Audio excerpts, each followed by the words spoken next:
So hello guys, welcome to the another video of Shruti Avle. So myself Shruti Avle और आज हम कुछ नया चैप्टर लेंगे जो सबको हार्ड जाता है क्योंकि वो हार्ड नहीं है मगर उसको एक जो साइंटिस्ट है उसने हार्ड बनाया है। ठीक है, वो सबको पता है कि कौन है वो इंसान जिसने पूरा साइंस हिला के रखा है, राइट? कि वो साइंटिस्ट कौन है?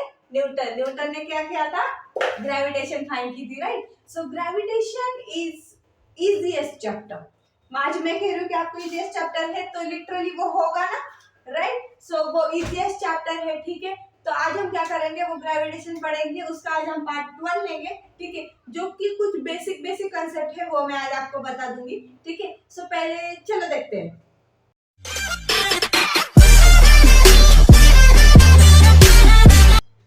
सो ग्रेविटेशन कैसे आया, क्या उसकी कंसेप्ट है, पहले हम ये बताते हैं। न्यूटन ने वो क्या किया, वो कहा था, कैसे था, वो हम अभी शॉर्ट में देखते हैं, ठीक है। तो क्या था, एक एप्पल ट्री था, ठीक है। सो देखो ये ऐसा एप्पल ट्री है, ठीक है। यहाँ पे ऐसे एप्पल बहुत से लगे थे, वो पता नहीं क्यों उसको क्या लगा न्यूटन को कि वो यहाँ पे ऐसे सोया था। देखो ऐसे सोया था और क्या हुआ कि ये जो एक एप्पल है वो धड़ाम से गिरा, इसके सर में गिरा। अभी ऐसे कहते हैं उसके सर में गिरा, अभी मुझे भी पता नहीं उसके सर में गिरा था या आजू बाजू में गिरा था, मगर क्या किया उसने देखा, क्या देखा कि वो एप्पल है वो नीचे ही क्यों आया। भाई वो नीचे आया था तो उसने इसका बवाल बनाया कि क्या बताओ आपको, कि उसने कहा एप्पल ऊपर भी तो जा सकता है ना, आसमान में। हाँ उसकी भी बात सही है कि वो जो एप्पल है वो नीचे ही क्यों आया। लाइक मैं अभी थोड़ा सा एक्सपेरिमेंट कर बता दूं। तो देखो यहाँ पे मैंने सुपारी ली है, ये हमारा एप्पल है सपोज कर लो। तो ये यहाँ था, ऐसे लटका हुआ था, राइट? तो ये नीचे आया, तो नीचे क्यों आया, राइट? उसका भी ठीक था, तो वो नीचे क्यों आया, तो वो फाइंड करने के लिए उसने बहुत से कांड कर्म सब कर डाले, ठीक है। तो फिर उसने बहुत से तर्क लगाए, बहुत दिमाग लगाया भाई उसने। फिर उसने देखा कि एक कौन सी तो चीज है इस दुनिया में कि वो क्या कर रही है, जो भी ऊपर जाएगा कुछ भी चीज, अगर देखो अब ये है सुपारी, कुछ भी सॉरी ये चीज कोई भी ऊपर चली जाए तो उसे नीचे आना ही है, लाइक दैट। तो वो चीज क्या थी, तो उसने उसको नाम दिया ग्रेविटी। तो भाई ग्रेविटी नाम की एक कोई है जो क्या कर रहा है, कुछ भी ऊपर आए वो नीचे भेज देता है, ठीक है। ऐसी थी वो। तो उसने ये दर्द भर कहानी थी जो उसने बहुत से करके उन्होंने ग्रेविटी फाइंड कर डाली, ठीक है। सो ग्रेविटी जहाँ होती है वो ऊपर से चीज नीचे आती है। अभी कुछ होता है कि बहुत से आप बहुत हाइट पे चले जाओ तो वहां पे ग्रेविटी नहीं रहती है। सपोज करो एस्ट्रोनॉट ऊपर जाते तब देखा है वो तैरते रहते ऐसे ऐसे, हाँ वहां पे ग्रेविटी नहीं होती इसलिए वो तैरते रहते हैं, उसमें उनको बैलेंस करने नहीं आता। आज अभी मैं भी जो बैलेंस कर रही हूँ, जब भी मैं स्ट्रेस्ड पोजीशन में खड़ी हूँ, this is also due to gravity, ठीक है। सो ये चीज थी ग्रेविटी की, ठीक है। तो अभी ग्रेविटी को समझने के लिए और ग्रेविटी के चैप्टर में कोई दो इम्पोर्टेंट फीचर्स है जो कि आपको समझने पड़ते हैं, वो दो है फोर्स एंड मोशन, ठीक है। Force and motion. अभी फोर्स क्या करता है, सपोज कर लो, देखो यहाँ पे क्या खड़ा है, यहाँ पे बॉल, ठीक है। वो अपना बैठा है, बॉल थोड़ा सा तैरने लगा, ये बॉल भी हमारा, ठीक है। सो यहाँ पे ऐसा बॉल है, ठीक है। ये बॉल ऐसा रेस्ट पोजीशन में है, वो बस आप पे बैठा चुका है किसी ने। तो एक लड़का आया तो उसने क्या करा, उसने किक मार दी। अब ये पेड़ थोड़ा सा बड़ा हो गया, ठीक है। उसने करी किक मार दी, तो ये बॉल कहाँ से, यहाँ से डिस्प्लेस हुआ और यहाँ आके रुका, ठीक है। मतलब क्या, ये बॉल कब तक रेस्ट पोजीशन में था, जब तक इस लड़के ने उसको टांग नहीं मारी थी, तब तक। टांग मारी, फोर्स, सॉरी टांग मारी, फोर्स लगा, ठीक है। इस लड़के ने टांग मारी तो क्या हुआ, फोर्स लगा। तो उस फोर्स से क्या हुआ, ये बॉल था यहाँ से यहाँ आया, तो उसने क्या करी, मोशन करी, राइट, ठीक है। अब ये फोर्स किस किस के होते, अगर कुछ मशीन से लगा तो मैकेनिकल फोर्स, हवा से गया तो विंड, ठीक है। ये लगा तो ये कौन सा है, बताओ, कमेंट करो। चलो ठीक है, फोर्स होगा, मोशन होगा। नाउ द मोस्ट इम्पोर्टेंट, ठीक है, अभी मैंने ग्रेविटेशन ही पढ़ा है, ठीक है। तो मोस्ट इम्पोर्टेंट है सर्कुलर मोशन, ठीक है, circular motion and centripetal force, ठीक है। अभी वो दोनों चीज क्या है देखते हैं। नाउ रुको, मैं यहाँ पे लिख लूं, क्या कहते हैं, सर्कुलर मोशन। पहले सर्कुलर मोशन लिख लेते हैं, ठीक है। सो नाउ ये देखो, यहाँ पे मैंने कुछ लाया है। सपोज कर लो ये हमारा बॉल है, ये मैंने सुपारी लिया क्योंकि घर में अभी सुपारी अवेलेबल थी, ठीक है। तो ये सुपारी है, ये कुछ भी, ये मैंने एक से डांगी तो सर्कुलर मोशन दिख जाएगा आपको। अभी अगर मैं इसे ऐसे घुमाऊं, कैन यू सी, गई काम से, कैन यू सी उसने सर्कुलर मोशन किया था, राइट, ठीक है। सो ये बॉल था, अभी मैं यहाँ पे ऐसे ही सपोज बोला, तो इसने क्या किया, पूरी सर्कुलर मोशन में बॉल गिरी, ऐसे पूरी सर्कुलर मोशन, उसने ऐसा सर्कुलर मोशन करा था। यहाँ पे वो बॉल थी, यहाँ पे नहीं, यहाँ पे थी, तो उसने क्या किया, सर्कुलर मोशन क्रिएट करने लगी। तो वो अगर मोशन इज ए सर्कुलर वे, अगर सर्कल में मोशन हुई तो उसे कहेंगे सर्कुलर मोशन, ठीक है। अभी देखना, तो अगर आपने देखा तो वो जो सुपारी फिर रही थी, घूम रही थी, सॉरी, तो घूम रही थी, तो उसने, मैंने क्या किया था, जो नीचे से सेंटर में उसको फोर्स दे रही थी, गोल गोल घुमा रही थी, राइट, ऐसे गोल गोल घुमा रही थी, जो सेंटर के ड्यू टू उसको फोर्स लगा, राइट, तो उस फोर्स को कहते हैं सेंट्रीपिटल फोर्स, ठीक है। उस फोर्स को क्या कहते हैं, सेंट्रीपिटल फोर्स। और सेंट्रीपिटल फोर्स का बड़ा ही छोटा सा, बड़ा ही क्यूट सा फॉर्मूला है, वो है F is equals to mv²/r। अभी m क्या है, m उस जो सुपारी का मास था वो था, वेलोसिटी स्क्वायर क्यों ली, क्योंकि हम बहुत जोर से घुमा रहे थे, इसलिए ट्रिक्स लगाने के तो याद रहते, बहुत जोर से घुमा रहे थे हम लोग, तो v² आया।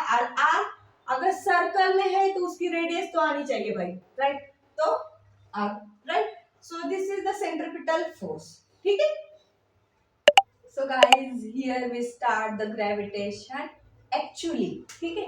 So इसमें क्या है कि केपलर्स लॉ है, तो न्यूटन केपलर्स एक साइंटिस्ट है, ठीक है, इनफैक्ट। सो केपलर्स ने न्यूटन को क्या कहा, भाई तू अकेले क्यों परेशानी ले रहा है सब स्टूडेंट को ये ना परेशान करने की, तो मैं भी हूँ, मैं भी करूंगा कोशिश थोड़ी सी। तो उसने क्या करे, 3 लॉ निकाले, ठीक है। सो उसने कहा कि अभी ये भी पढ़ो, ये तो बोर्ड्स में पूछेंगे भाई, ये तो बोर्ड में पूछेंगे, आप ये पढ़ो करके, ठीक है। सो उसने क्या किया कि केपलर्स के 3 लॉ निकाले। उसने कहा कि ये तो बोर्ड हार्ड है, ये तो स्टूडेंट को आएंगे नहीं, मगर यहाँ पे श्रुति दीदी है ना, ये सब समझा देगी, ठीक है। सो केपलर्स के 3 लॉ है, एकदम इजी है, 2 मिनट में समझोगे, आप सब समझ जाओगे, ठीक है। तो चलो फर्स्ट लॉ क्या है देखते हैं, ठीक है। So first law is the orbit of a planet is an ellipse with the sun at the one of the focus, ठीक है। ये तो बोला कुछ तो समझ आया, मगर रिमाइंडर करो, मैंने सर्कुलर मोशन अभी पढ़ाई, ठीक है। तो सर्कुलर मोशन में क्या किया था, सर्कुलर मोशन में क्या ली थी, सुपारी। अब यहाँ पे हम क्या लेंगे, सन, ठीक है, ऐसा सन है, ठीक है। अभी वो सर्कुलर मोशन कैसे हुई थी, ऐसे, this is actual circle, not, this is an ellipse, right. Ellipse होता है ऐसे ना, सर्कल थोड़ी ना होता है। तो क्या है, ये सन है, यहाँ पे एक प्लैनेट है, ठीक है, ये सुपारी घूम रही थी, वो क्या ली हमने, प्लैनेट ली। ये सन क्या है, सेंटर था, उसको हम फोका भी कह सकते हैं, ठीक है। एंड ये प्लैनेट है, तो ये इसकी क्या हो गई, ऑर्बिट, डन, ठीक है। देखो क्या है, the orbit of a planet, this is orbit of a planet is an ellipse. ये क्या है, इलिप्स है, किसके साथ, with the sun at the one of the focus, done. समझ में आया, सर्कुलर मोशन से रिलेट किया, तो हमें क्या लिया, फर्स्ट लॉ समझ गए, ठीक है जी। अब क्या करेंगे, सेकंड लॉ पढ़ेंगे। अभी सेकंड लॉ क्या कह रहा है, the line joining to the planet and the sun. अभी सपोज कर लो यहाँ से ये जो प्लैनेट था वो यहाँ पे मूव कर गया, ठीक है, ये हो गया फर्स्ट, ठीक है। The line join to the planet and the sun sweeps equal area in equal interval, मतलब अभी यहाँ से यहाँ पे शिफ्ट हुआ है, सपोज कर लो ये 2 आवर्स में शिफ्ट हुआ, ठीक है। तो अगर ये प्लैनेट यहाँ पे होगा, जो इस इधर तक मूव कर गया, तो ये कितने आवर्स में मूव करेगा, तो ये भी 2 आवर्स के लिए मूव करेगा, 2 आवर में ही मूव करेगा। ठीक है, मतलब ये एरिया और ये एरिया सेम होगा तो वो क्या होगा, सेम इंटरवल के साथ कवर कर लेगा। ठीक है, तो वही है, बस line joining to the planet and the sun sweeps equal area in equal interval तक, 2-2 घंटे में सेम एरिया कवर करेगा वो, किसी में भेदभाव नहीं करता। मैं तुझे 2 आवर दूंगा तो मैं उसको सेम एरिया दूंगा, मैं आगे पर इसको भी 2 आवर दूंगा तो इसको भी मैं सेम एरिया दूंगा। लाइक, समझ गए? ठीक है भाई, ये भी समझ गया। अब तीसरा वाला देखो, बड़ा दिख रहा है, थोड़ा सा बहुत डिफिकल्ट होगा जी। नहीं, ये तो सबसे आसान है। ठीक है, सो ये क्या है, the square of period of revolution. Period of revolution is the time, मतलब घूमने के लिए कितना टाइम लग रहा है, this is period of revolution. ठीक है, तो उसका क्या है, स्क्वायर है, सो टी स्क्वायर। ठीक है भैया, ले लिया। अराउंड द सन, सन के अराउंड, ये सन है, उसके अराउंड ये प्लैनेट घूम रहा है, ये पूरा घूमने के लिए द स्क्वायर इस कितना आवर में घुमा, 2 आवर्स में, तो इसका स्क्वायर क्या हो, 4 आवर्स। तो ये 4 hours is directly proportional to the, ये डायरेक्ट प्रोपोर्शनल होगा किसके, ये डायरेक्ट प्रोपोर्शनल होगा किसके, तो cube of the mean distance from the sun, मतलब इसकी जो रेडियस होगी यानी कि मीन डिस्टेंस होगा, ठीक है, उसका क्यूब के साथ सिमिलर होगा। मतलब अभी इसका कुछ तो मीन डिस्टेंस 2 ही होगा, अभी शायद हमने कंसिडर करा है, हमने यहाँ पे 2 नहीं होगा, कुछ तो पॉइंट में होगा इसका आंसर। ठीक है, ये मैंने एग्जांपल के लिए बताया था आपको, तो इससे हमको नहीं आएगा।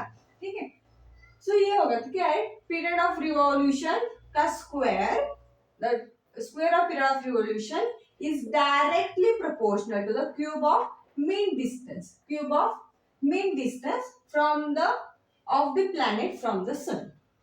ठीक है, सन का और प्लैनेट का जो मीन डिस्टेंस होगा उसका क्यूब करेंगे, मतलब ये बढ़ेगा तो ये भी बढ़ेगा। वेट अ मिनट, एक बार फिर से समझाती हूँ, आपको समझ में नहीं आया होगा।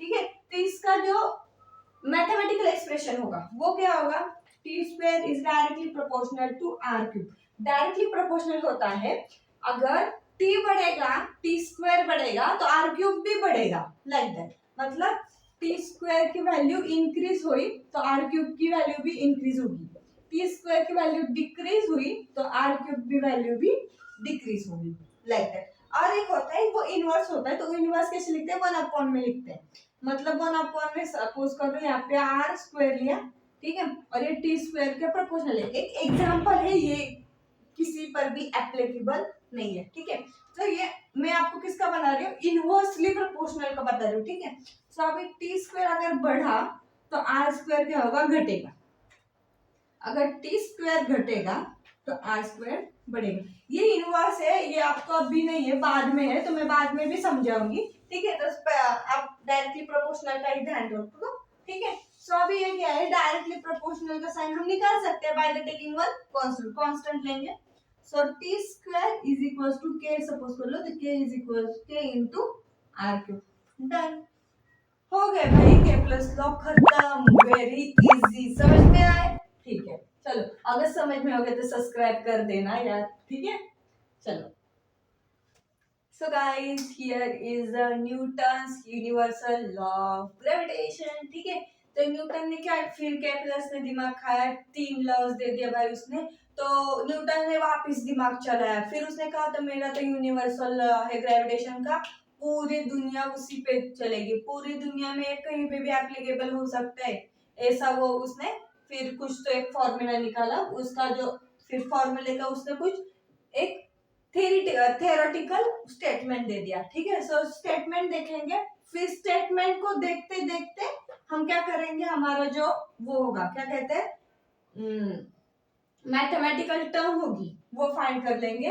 ठीक है, सो क्या कहते हैं, देखो, force is directly proportional to, ठीक है, force is directly proportional to, यहाँ तक आ गया हमारा gravitation proportional to, directly proportional. ठीक है, the product of their masses, दो ऑब्जेक्ट है, उसके मासेस होंगे ऑब्जेक्ट ऑब्वियसली। ठीक है, तो ऑफ टू ऑब्जेक्ट देखो दिया है उन्होंने, तो देखो ये क्या कर रहे हैं, पहले देखो, पहले ये 2 ऑब्जेक्ट है, 2 ऑब्जेक्ट के मास है m1 और m2, ये क्या कर रहा है, ये m1 क्या कर रहा है, इस पे फोर्स लगा रहा है, m2 क्या कर रहा है, यहाँ पे m1 पे फोर्स लगा रहा है। ठीक है, तो वो दोनों कहाँ पे रखे हैं, at the distance of D रख दिया है उन्होंने, ठीक है। तो इससे क्या बना कि product of their masses of two object, product तो क्या हुआ m1 into m2, ठीक है, to the object and inversely proportional to, अभी मैंने पीछे क्या बताया था, इनवर्सली प्रोपोर्शनल टू मतलब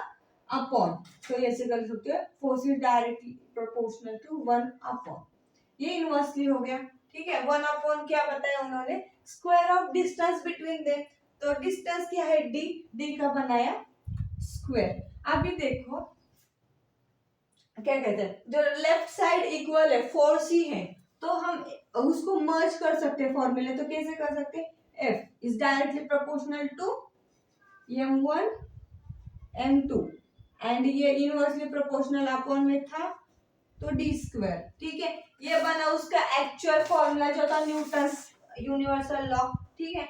अभी हम क्या करते हैं, डायरेक्टली प्रोपोर्शनल साइन निकाल के कुछ तो कांस्टेंट ले लेते हैं, राइट। सो इसमें क्या करेंगे, F इज इक्वल्स टू, अभी ये ग्रेविटेशन क्या है ना, ग्रेविटेशन का पहला लेटर क्या है G, तो G ले लेंगे, ठीक है, m1 m2 upon D square, then with universal law of gravitation, और इस G की कुछ वैल्यू होती है, वो वैल्यू होती है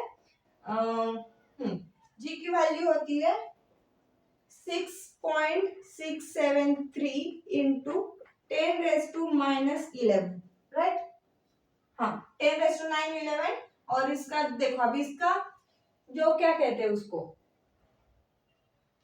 ऐसा यूनिट कैसे निकालते हैं, ऐसा यूनिट भी निकालो आप, फाइंड मत, सॉरी ध्यान में मत रखो, ध्यान में रखोगे तो विसरून जाल संपल मग, ठीक है। तो ये देखो, ये वैल्यू क्या है, देखो 6 पॉइंट, अभी ये जो वैल्यू है वो ऑलमोस्ट बोर्ड के जो स्टार्टिंग का पेज होता है, बोर्ड आंसर शीट के क्वेश्चन पेपर के स्टार्टिंग, तो वहां पे कुछ इंस्ट्रक्शन दिए रहते हैं ना, तो इंस्ट्रक्शन के नीचे कुछ इंपॉर्टेंट जो न्यूमेरिकल वैल्यूज होते हैं वो दिए जाते हैं, तो ये ऑलमोस्ट आपको दी जाती है, इसको लर्न करने की जरूरत नहीं है, बस अभी एक बार आपको क्या करते हैं, ऐसा यूनिट बता देती हूँ, ठीक है। सो ऐसा यूनिट देखो, ये जी यहाँ पे, तो ये डी स्क्वायर यहाँ पे ले जाने, सब जी का फाइंड करना है ना हमें, तो ये इंटू हो जाएगा, ये डी स्क्वायर उसका इंटू हो जाएगा, ठीक है, और ये m1 अपॉन m2 ये सब डिवाइड के लिए आ जाएगा, ठीक है। सो ये क्या जी, ठीक है। अभी जी का ऐसा यूनिट फाइंड करना है तो जी ऐसे ही रखेंगे, एफ का ऐसा यूनिट क्या है, न्यूटन, डी का ऐसा यूनिट क्या है, metre square, D is in metre, right. Distance किस में फाइंड करते हैं आप लोग, मीटर में, ऐसा यूनिट मीटर है उसका, राइट। एंड जी1 क्या क्या होगा, केजी, एंड G2 का क्या भी क्या होगा, केजी, तो ये केजी स्क्वायर लिख सकते हैं आप लोग, यस, तो केजी स्क्वायर, ठीक है। तो जी का ऐसा यूनिट क्या बना, देखो newton metre square as it is, ये 2 ऊपर जाएगा तो -2 होगा, index rule, right. So KG -2 ये होगा आपका जी का ऐसा यूनिट, तो क्या है, newton metre square kg inverse 2, right. सो ये हो गया आपकी जी की वैल्यू, ये है आपका यूनिवर्सल लॉ, ठीक है। आज के लिए इतना ही, आज के लिए इतना ही। वीडियो पसंद आई होगी तो लाइक शेयर सब्सक्राइब जरूर कर देना और अपने दोस्तों को जरूर शेयर कर देना। Till then bye bye.